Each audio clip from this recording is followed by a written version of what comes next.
Assalamualaikum warahmatullahi wabarakatuh. Bismillahirrahmanirrahim. Alhamdulillahirabbil alamin. Wassalatu wassalamu ala asrafil anbiya'i wal mursalin wa ala alihi wa sahbihi ajma'in. Allahumma akhrijna min julumatil wahmi waqrim bi nuril fahmi wa ta'alaina bi ma'rifatil ilmi wa ahsin ahlakana bil hilmi wa sahil lana abwaba fadli wa ansur alaina min hazaini rahmatika ya arhamar rahimin. Walhamdulillahi rabbil alamin. Al-Mukaramin, para asatijah yang saya hormati, Ketua Pengajian Bapak RT Asmawi beserta jajarannya, Bapak Mansur, Bapak Ustaz Saiful, dan juga yang saya hormati Bapak Samsul Rijal, Bapak Ustaz Asmat, Bapak Ustaz Ihsan, dan juga para orang tua saya yang saya tidak sebutkan nama namun tidak mengurangi rasa hormat saya. Teristimewa Sahibul Bait Bapak Indra beserta keluarga besarnya, mudah-mudahan menjadi keluarga sakinah mawaddah warahmah. Orang tuanya Manami biar sehat selalu, panjang umur, dan juga anak-anaknya dijadikan anak yang salihin dan salehah.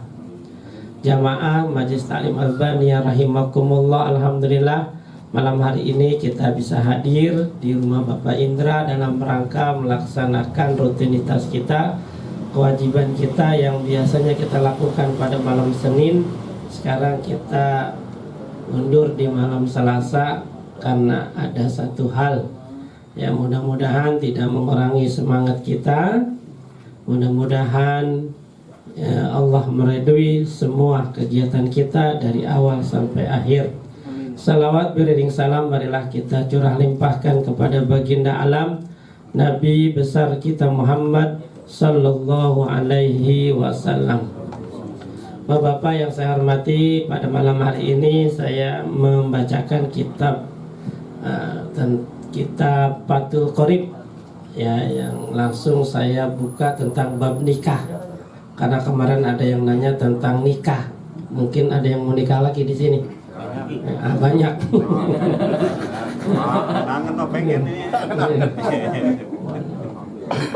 Ada memang udah kelamaan nggak ngaji tentang bab nikah karena kitanya udah pada nikah, jadi pada nggak mau ngaji lagi. Padahal kita nanti punya anak, kita akan nikahin kan begitu, maka kita perlu ulang lagi bab tentang nikah, tapi tentang tidak dari awal ya, tentang dari wali saja dan juga saksi ya. Itu bismillahirrahmanirrahim. Qala al-mu'allif rahimakumullah wa nafa'ana bi ulumihi wa barakatihi amin. Faslun bima la yasihun nikah illa bihi. Ya, bab yang menjelaskan tentang sesuatu yang menyebabkan nikahnya tidak sah. Jadi nikah itu bisa sah ya, asalkan ada apa. Wala yasihu aqdun nikah, dan tidak sah nikah illa biwaliin. Tidak sah nikah kecuali pakai wali. Jadi nikah itu harus ada wali, harus ada yang menikahkan. Nanti kita bahas wali itu siapa aja ya, bukan wali band atau wali murid ya. Jadi ada walinya ya. Terus yang kedua, wala yasihu, dan tidak sah aqdun nikahi ya, akad nikah juga aidon illa bi huduri sahidai adlin, dengan harus adanya dua saksi yang adil. Nah, jadi ada dua saksi yang adil. Nanti yang adil itu yang bagaimana? Nanti di sini jelaskan. Wa yaftakiru, dan tidak butuh siapa al-waliyu, seorang wali, wasahidani, dan juga dua saksi, illa sitata saraito ya, kepada 6 syarat. Nah, jadi ada syaratnya nih. Untuk menjadi wali ada syaratnya, untuk menjadi saksi juga harus ada syaratnya. Kenapa? Karena keduanya nentuin sah atau tidaknya nikah. Jadi kalau walinya tidak memenuhi syarat atau saksinya tidak memenuhi syarat, maka nikahnya nggak sah. Kalau nikahnya nggak sah, ya jadinya jinah terus dong. Jadinya jinah terus. Maka harus diperhatikan siapa yang jadi wali dan siapa yang harus menjadi saksi. Jadi jangan main tunjuk baik. Jangan main tunjuk. Lah kita ditunjuk main maju baik. Harus tahu syarat-syarat nikahnya, ya. Harus adil. Nah, di sini terada adilnya. Ya. Yang pertama syarat jadi wali ataupun syarat jadi saksi. Yang pertama al-islamu, kudu orang Islam. Nah, mutlak di sini Islam semua dah. Nah, Islam semua kan? Nah, berarti kalau Islam semua boleh jadi wali dan boleh jadi saksi. Nggak boleh orang non muslim, nggak boleh. Ya kan? Ya ini dalam agama Islam. Kalau agama dia ya masa bodo amat. Ya kan? Ini mah dalam Islam nggak boleh. Ya kan? Wasani al-bulugh, harus yang sudah balik, ya kan? Jangan bocah kecil dijadiin wali atau jadiin saksi, nggak ngerti demang, ya kan? Nah, walaupun dia, ya kan, nah, boleh jadi wali atau jadi saksi, tapi kalau belum balik terhalang. Wasalisu, yang ketiga, syarat jadi wali atau jadi saksi itu harus al-aqlu, yang berakal, ya. Berakal artinya akalnya normal, ya. Nggak boleh orang gila atau orang stres. Orang stres dijadiin saksi, ya pokoknya ada saksinya. Kurang atuh nih, udah siapa baik yang stres maju. Ya kan? Jangan, nggak sah. Ya kan? Apalagi gila-gilanya kadang-kadang gila, kadang-kadang kagak. Ini lagi kagak nih dia. Takutnya ntar lagi dia udah pas sudah selesai. Dia kan lagi angot dia. Gimana? Ya kan? Gitu. Jadi jangan ngeri, atau yang suka punya penyakit ayan, ya kan? Ya pas belum mulai nggak ayan, pas sudah mulai ayan, kan repot. Ya, yang keempat al-huriyah, orang yang merdeka. Ya kalau sekarang udah nggak ada, kita merdeka semua nih. Ya, nggak ada yang jadi budak. Ya, jadi yang pertama kita kudunya orang Islam. Ya, yang kedua orang balik. Ketiga orang berakal. Keempat kita orang merdeka. Udah semua tuh syaratnya. Yang kelima al-dzukurah, laki-laki, itu harus laki-laki yang nikahin. Yang jadi saksi juga harus laki-laki. Fala takunul mar'ah, nggak boleh perempuan. Wal unsa juga nggak boleh. Unsa itu bencong.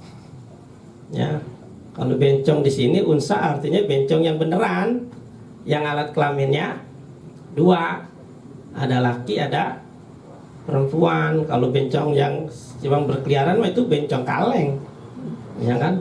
Laki-laki nyerupa perempuan, ya kan? Nah, itu mah laki-laki, bukannya perempuan. Tapi kalau seandainya ada orang yang benar kelaminnya dua, ada laki ada perempuan, itu juga nggak boleh jadi saksi atau jadi wali, nggak boleh. Ya, di sini kelaminnya satu semua kan? Ada yang dua. Nggak ada.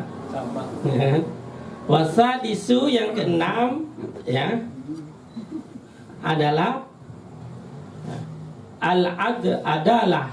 Jadi yang keenam adalah yang adil, laki-laki, ya. Terus yang keenam harus yang adil. Fala yakunu waliyun fasikon, nggak boleh yang wali ataupun jadi saksi yang fasik. Jadi adil ini adalah orang yang benar-benar takut kepada Allah yang maksimal, tidak berani melakukan perbuatan dosa dan selalu menghindar perbuatan dosa kecil. Nah, harus gitu. Maka di sini fala yakunu waliyul fasikon, nggak boleh. Ya, wali itu orang yang fasik. Fasik itu siapa? Orang yang sering melakukan perbuatan dosa kecil. Nah, maka saksi juga tidak boleh. Jadi diusahakan dicari orang yang paling benar. Ya, tidak hanya ustadz sih. RT yang benar banyak nggak? Iya. RW yang benar banyak nggak? Iya, boleh. Pokoknya judulnya adalah yang benar. Yang benar, yang tidak melakukan perbuatan dosa besar dan selalu menghindari perbuatan dosa kecil, boleh jadi saksi. Ya kan? Nah, kemarin pertanyaan bagaimana kalau nikahnya itu laki perempuan, nah, belum nikah udah dikerudungin. Nah, itu jatuhnya terberat jadi saksi. Kenapa? Berarti saksinya tidak adil, fasik. Karena ada orang perempuan laki diduain diem baik, kan fasik, berarti membiarkan orang dua-dua dikudungin. Itu dalam Islam maksiat tidak? Maksiat. Kalau ada maksiat, saksinya berarti tidak adil, ya kan? Nah, berarti saksinya tidak adil. Nah, maka saksi boleh minta tolong jangan disatuin, pisahin dulu. Biar apa? Biar kesaksian saya adil, gitu ya. Makanya dalam Islam nikah itu yang perempuannya jangan dikeluarin dulu. Tentang salah, ilokan be salah. Ya kan? Orang seminggu 3 kali dilihat, ya kan? Ya kan? Jadi minimal waktu nikah nih, saksinya biar sah, maka saksi itu benar-benar harus adil. Maka tidak boleh ada kemaksiatan. Apalagi nikahnya di dalam masjid, berdua-dua, ya. Ya sama aja kita menonton orang pacaran di masjid, bagaimana? Fasik semua jadinya. Ya. Berarti kita melakukan perbuatan fasik, dosa kecil, gitu ya. Jadi benar, kalau perempuannya di dalam, lakinya di luar. Cukup yang lakinya saja yang diperlihatkan, yang nikahin. Biar apa ini? Biar memperkuat kesaksian. Tapi kalau seandainya saksinya diem saja, ini bahaya. Berarti jadi saksinya jadi fasik. Kalau saksi fasik, nanti kesaksiannya tidak sah. Kalau tidak sah, maka nikahnya juga tidak sah. Nah, kan begitu. Nah, maka berhati-hati dalam mencari saksi, dan juga ketika ditunjuk jadi saksi kita harus hati-hati. Nah, ketika ada yang seperti itu, jangan mau jadi saksi. Ya. Berat karena menentukan sah atau tidaknya. Jadi menentukan itu saksi. Kata saksi nggak sah, diulang lagi. Nggak sah lagi, diulang lagi. Ya kan? Itu ini yang ngomong rame-rame siapa? Penontonnya. Sah. Saksi belum ngomong. Ya kan? Udah sabaran, penontonnya pengen makan. Ya. Jadi yang saksinya itu yang nanti jadi buktinya yang berat. Nah, maka carilah orang yang paling benar lah. Karena yang kalau kita cari yang suci, ya nggak ada lah. Semua orang pasti ada salahnya, gitu ya. Cari yang paling benar menurut kita, jangan menurut saya. Jadi menurut kita. Kemarin kan kita sudah tahu orang yang celaka itu satu, ya kan? Orang yang selalu mengingat-ingat kebaikannya dan melupakan kebaikan orang lain. Ini orang celaka nih, gitu ya. Jadi kalau kita baik diingetin terus, dulu kan udah ngasih, itu baik. Nah, sedangkan kebaikan orang lain kita lupa, lupakan, sehingga kita gedek sama orang lain. Kenapa kita gedek sama orang lain? Karena yang kita ingat apa? Kejelekannya, ya kan? Bertetangga nih, ini selama 20 tahun udah baik sama kita tuh, taruhlah berbuat baiknya banyak. Sekali berbuat jelek kita ingetin terus, gedek nggak kita?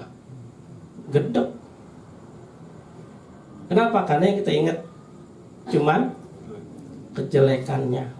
Sama suami istri juga begitu, ya kan? Seorang istri kalau mengingat kejelekan suami selalu diingat, maka selalu gedek, kesel.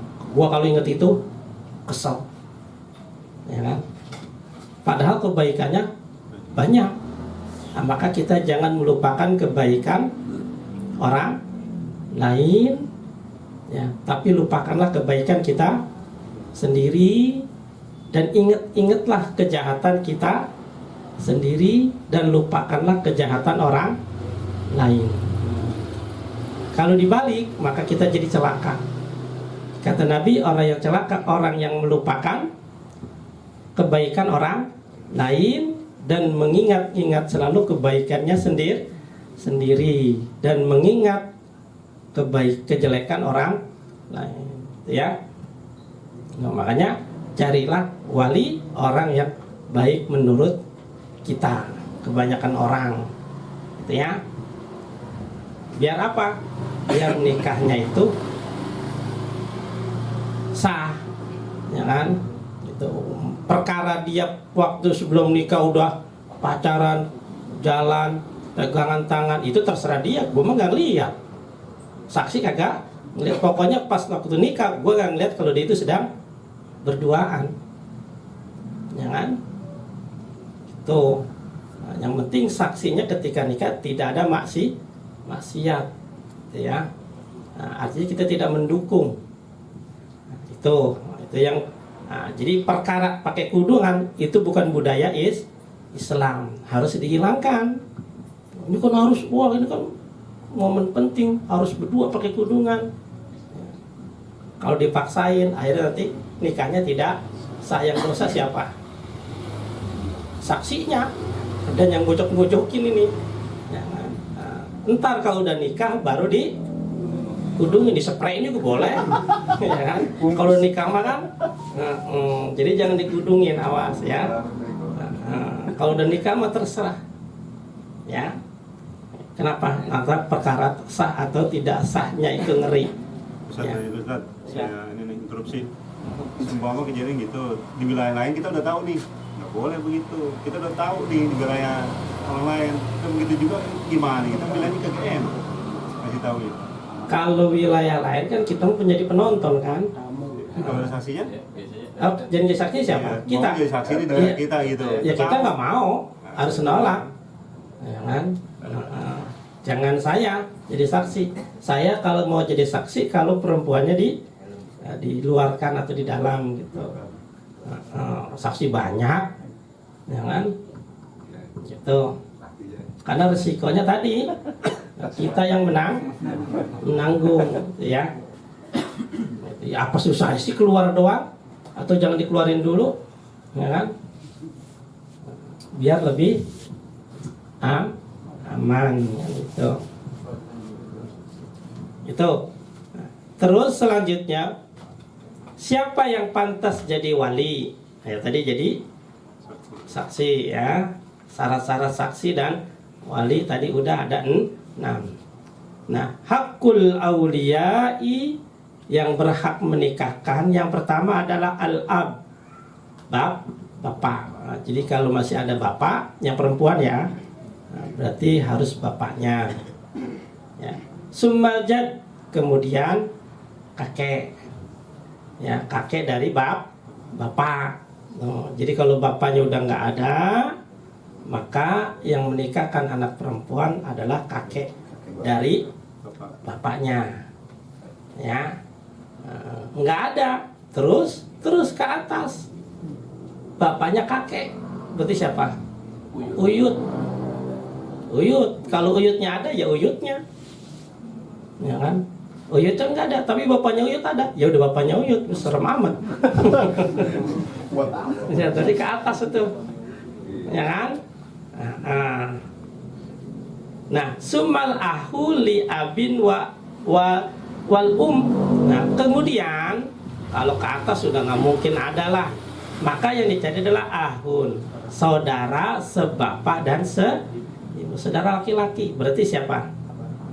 Abang atau adik. Yang penting syaratnya tadi apa? Udah balik. Syaratnya udah balik, ya. Jadi boleh yang nikahin adik atau abang, tapi sebapak dan seibu dulu, ya, sebapak seibu. Kalau nggak ada, sumal ahilil ab, sebapak, ya, sebapak. Sebapak seibu nggak ada, ada sebapak, ya udah sebapak aja.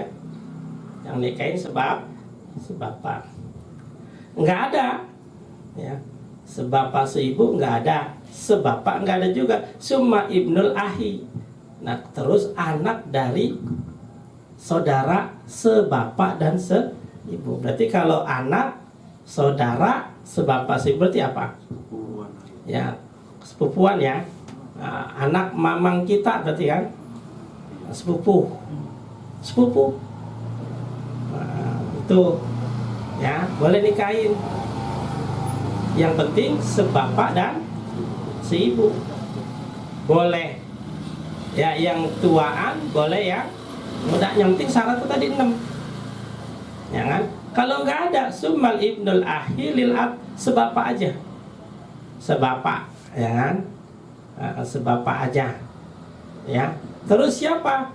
Terus baru ya, sumal am, paman. Baru paman dari bapak dulu, ya. Boleh. Terus baru dari ibu. Nah, ini hadar tartib. Nah, itu tertibnya begitu, ya. Jadi cari yang paling utama. Kalau seandainya nggak ada, baru nanti sumal hakim. Wali hakim, gitu ya.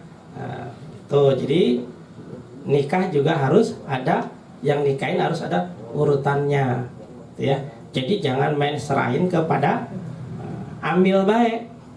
Amil main nikahin baik. Ya kan? Hati-hati, ya kan? Karena takutnya nanti dia ada yang berhak menikahkan. Kalau begitu ntar akhirnya nikahnya tidak sah. Yang nanggung siapa? Yang nikahin, ya kan?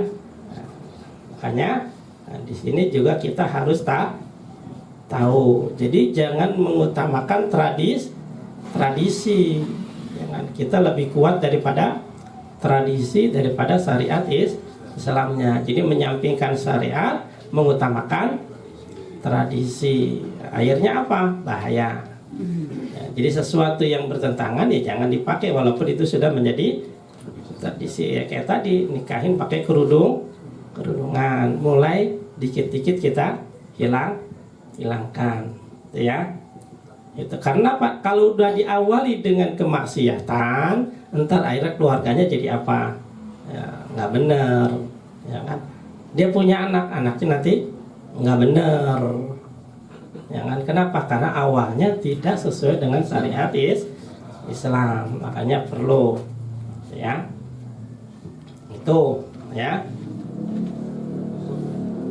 Nah, jadi nikah itu ya harus sesuai dengan syariat Islam. Ya, nikah itu kan gampang, cuman pakai omongan doang, ya kan?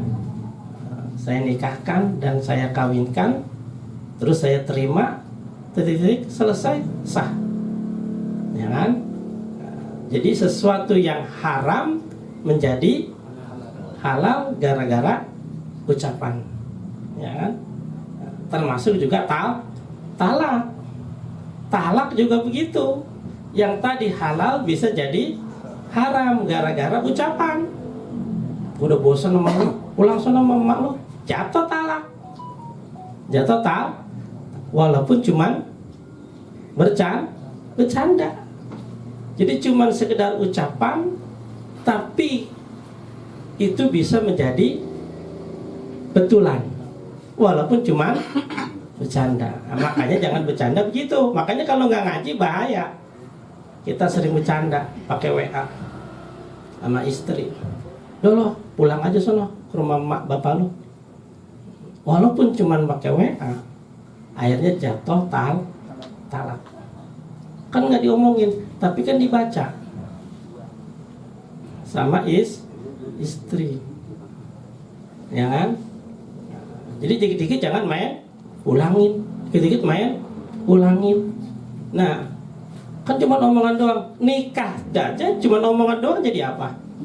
Jadi sah, halal. Nah, talak juga begitu. Nah, makanya jangan sembarangan ngomong, nanti jatuhnya talak, ya kan? Kalau berulang-ulang maka jadi talaknya talak 3 entar. Udah bahaya, ya kan? Masih serumah baik, padahal udah di talak. Nah, makanya jangan sembarangan ngomong, ya kan? Walaupun pakai isyarat, enggak ada gua talak, enggak begitu, ngomongnya enggak begitu, cuma pakai isyarat kayak tadi itu, ya kan? Ya.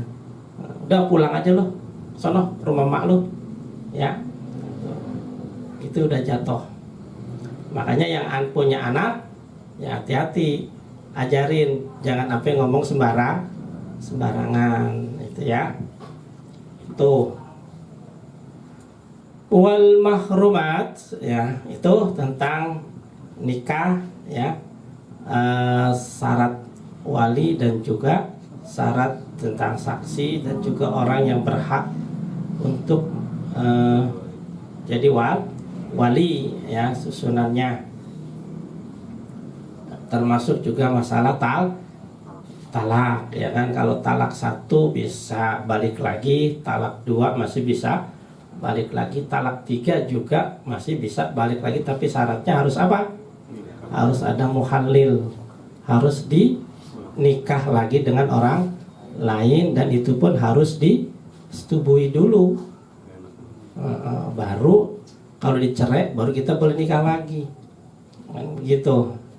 Tapi pun itu pun harus, jangan dibuat main, ya kan? Udah nikah setubuhin, udah cerainya nggak boleh, nggak boleh, ya kan? Nggak boleh. Pokoknya nikah dulu sama orang lain, ya kan? Habis dia nikah, ya disetubuhin, ya. Iya, kalau enak ya terusin, gitu. Kalau cocok terus ya. Ya, jangan dicerahin, ya. Itu. Nah, maka yang kemarin-kemarin ngomong suka begitu tuh, yang suka ngomongin dikit pulang lu sono, pulang lu, ya kan? Nah, itu harus ada nikah ulang, ya kan? Atau paling enggak dia ngomong balik lagi. Nikah hilang itu bukannya berarti duduk di pelaminan. Itu mah anu doang. Ya, udah berapa kali ngomong begitu tuh, ya kan? Nah, makanya hati-hati, kudu tahu, ya, kudu tahu yang mana yang boleh diomongin, mana yang nggak dibolehin. Makanya kata Nabi, umat Nabi Muhammad, ya, umat orang Islam itu kan dimuliakan dengan 3 perkara. 3 perkara. Yang pertama adalah perkara ucapan, omongan. Jadi Allah memberikan kelebihan kepada umat Islam itu adalah dengan ucapan, ya, dengan omongan. Jadi dengan ucapan orang bisa baik, tapi sebaliknya dengan ucapan juga orang menjadi jelek. Dengan ucapan bisa menjadi halal, bisa juga menjadi haram. Dengan ucapan orang juga banyak yang masuk surga, banyak juga yang masuk neraka gara-gara ucapan.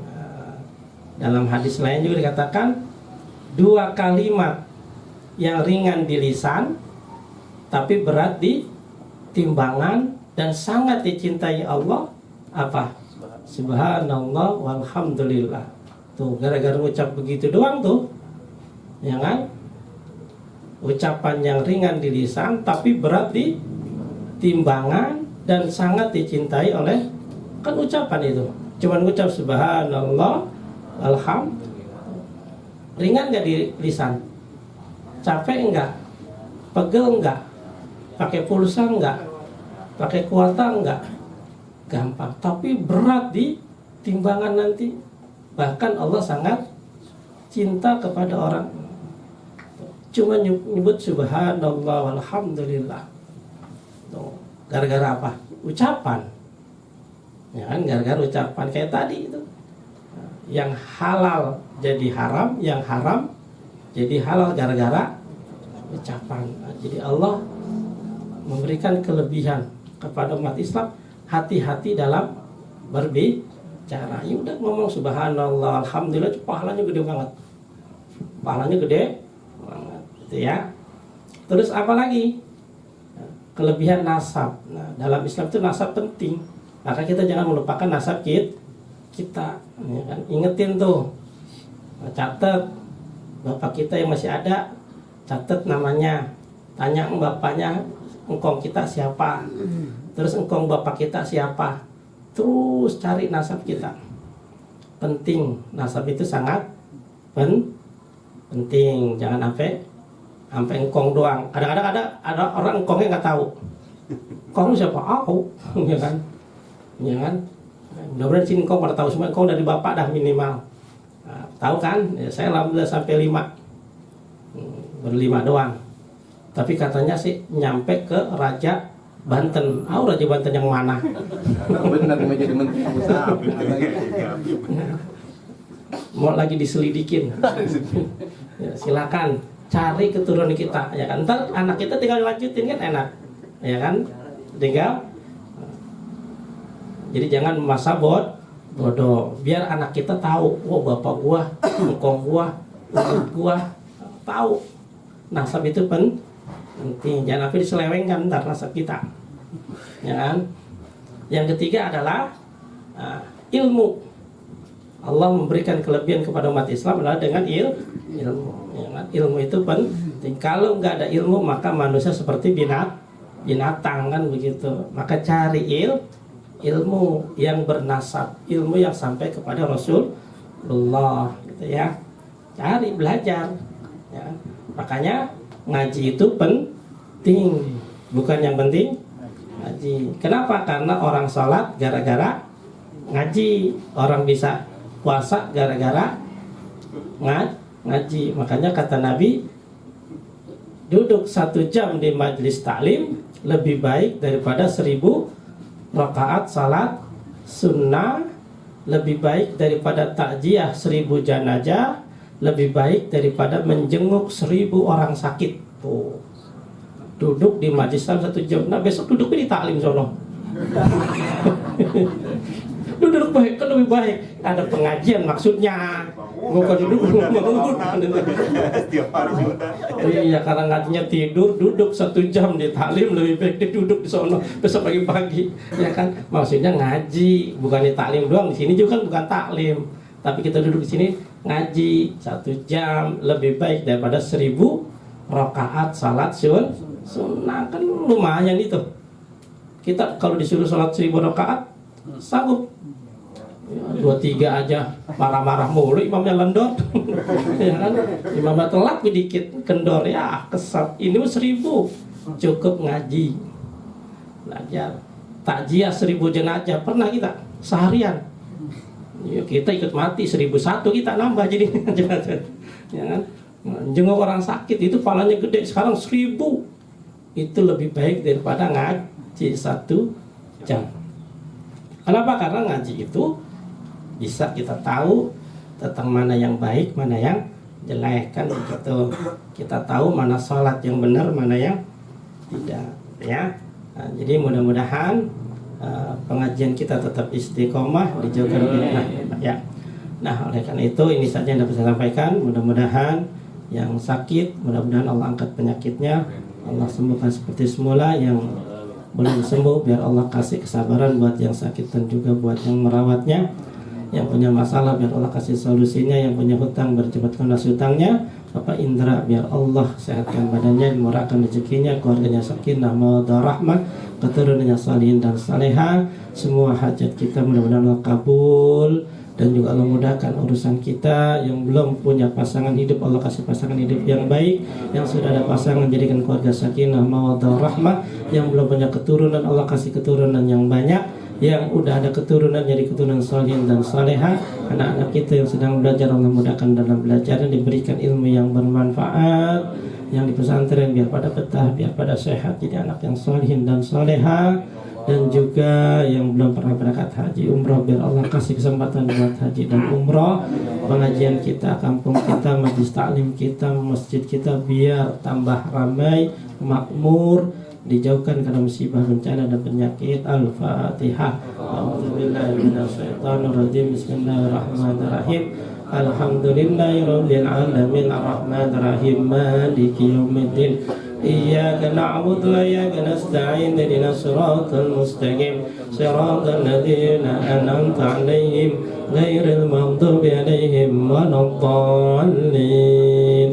Amin. Sebelum saya tutup, saya mengucapkan banyak terima kasih kepada panitia Maulid yang kemarin telah melaksanakan Maulid Nabi Muhammad SAW. Mudah-mudahan apa yang Bapak berikan, baik itu materi, tenaga, pikiran dan lain sebagainya, mudah-mudahan Allah ganti dengan pahala yang berlipat ganda.